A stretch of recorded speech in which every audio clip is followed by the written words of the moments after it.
Tayo kain. Sarap.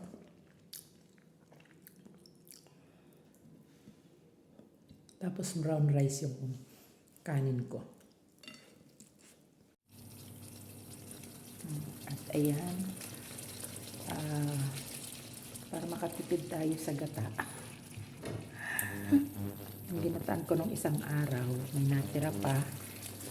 So, bumili ako ng mackerel at inilagay ko siya dito. Ang lahok niya ay kalabasa, hipon. Ayan.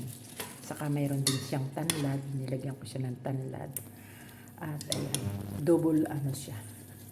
Double gamit siya. Ayan, tipid tayo sa gata. Kailangan natin magtipid.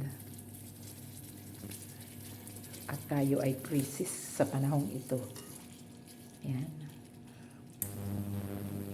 At ito ay aking lampong tatakpan para siya ay magbapore. Mamaya maluluto na po siya.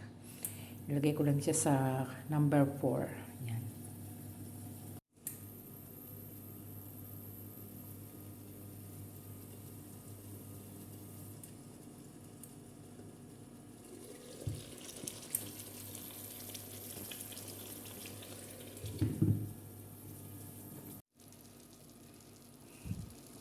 Ayan na, luto na po.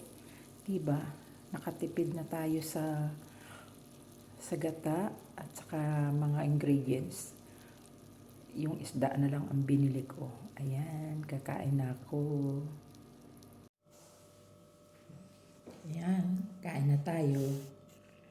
Ito na, luto na yung aking experiment na naman na isda. Tipid sa ingredients. Isda na lang ang binili ko. Tapos, ito yung aking sabaw. Yan. Kain tayo, kain. Sarap.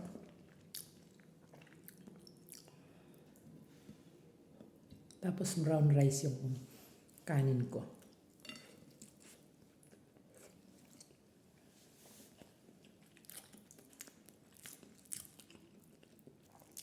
Mainit.